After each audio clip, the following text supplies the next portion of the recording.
Hey everybody, I'm Shane Ireland. Welcome to another episode of Tasting Notes. I'm here, tasting stuff again, as usual. It feels like that's all I do, and I like it.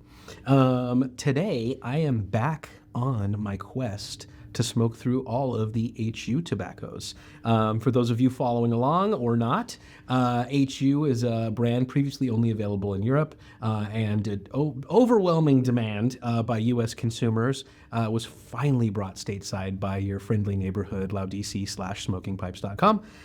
So this is now available in the U.S. wherever fine tobaccos are sold, and I made the promise to myself to smoke through all of the available blends as I could get to them.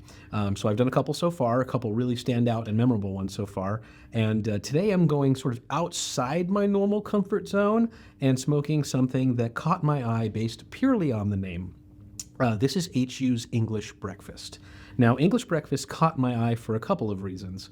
One, I have long been really obsessed with tea, and outside of fine Chinese and Japanese and Taiwanese teas, I also love a cup of English breakfast tea every once in a while. Now, that's not what this is clearly, but I also, in my journey of being a pipe smoker, there was a period where my preferred blends were Latakia Oriental English style blends.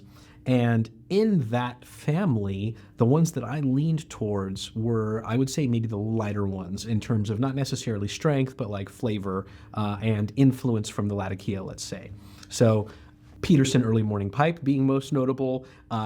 Samuel Gayworth Skiff Mixture was my favorite out of their line for the same reason that it was a little more Oriental forward, a little less heavy on the Latakia.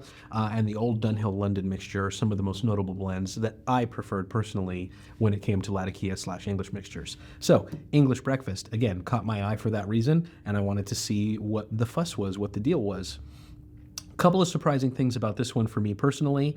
I was shocked when I opened the tin to see how much of the composition for a lighter English was dark leaf.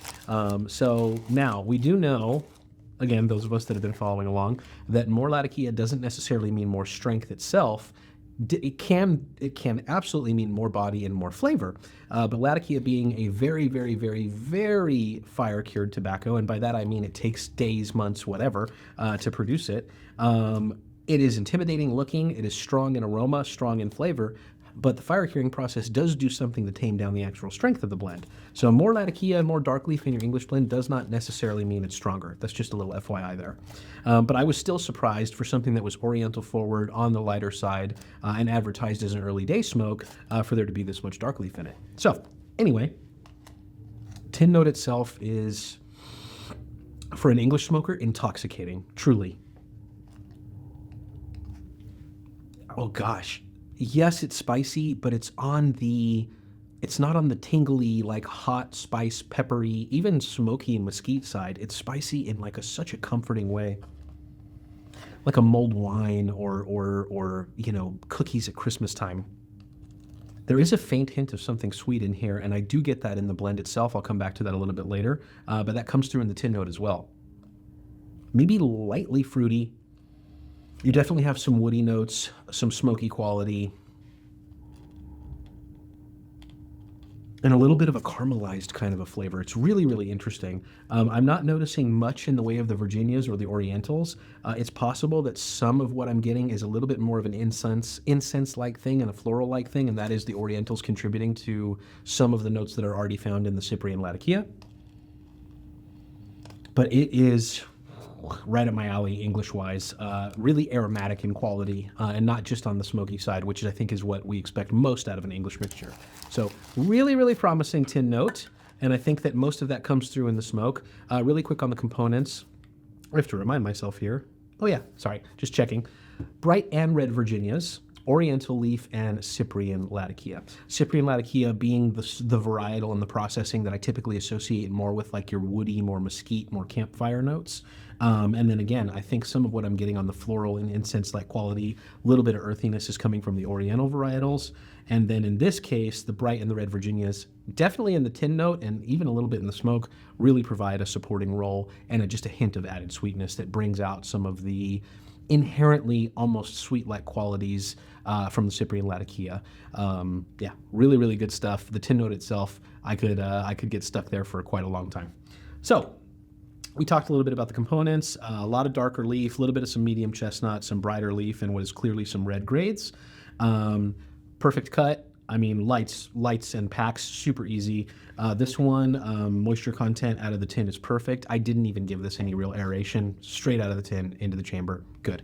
I do recommend this personally in maybe a group 4 chamber or above.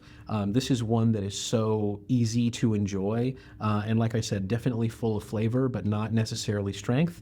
I think you want to get the nice evolution of these flavors throughout a very good size bowl.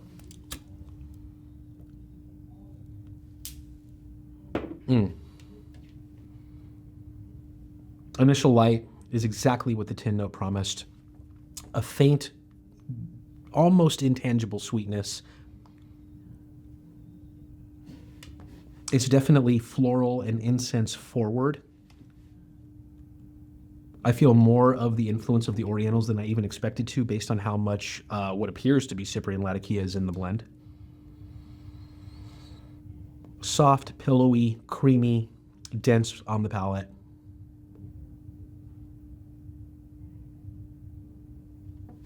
This is the kind of English mixture that is not just campfire. It has a really broad range of aromatic qualities, and I'm talking natural aromatics found in the tobaccos, of course. Even the side stream, I think, is actually very pleasant. In my opinion, I'll check behind the camera here really quick too. This is a room note, like a surprisingly inoffensive room note for a mixture that contains this much Cyprian Latakia. I think you might be able to get away with this one in mixed company. At the very least, it's a treat to the smoker, even the side stream.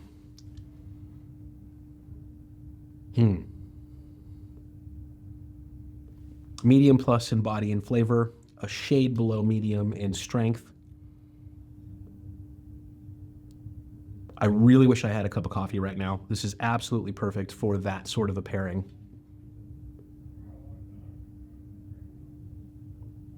And one of the most remarkable things here is the retrohale and the mouthfeel, honestly. So I typically associate especially Cyprian Latakia with that creamy, pillowy, really dense smoke.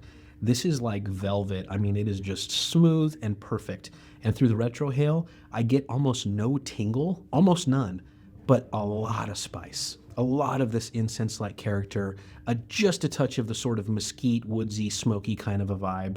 But this one's all about that sort of incense aromatic quality and the woodiness from the Cyprian Latakia and the Orientals, and just a touch of sweetness from the Virginias.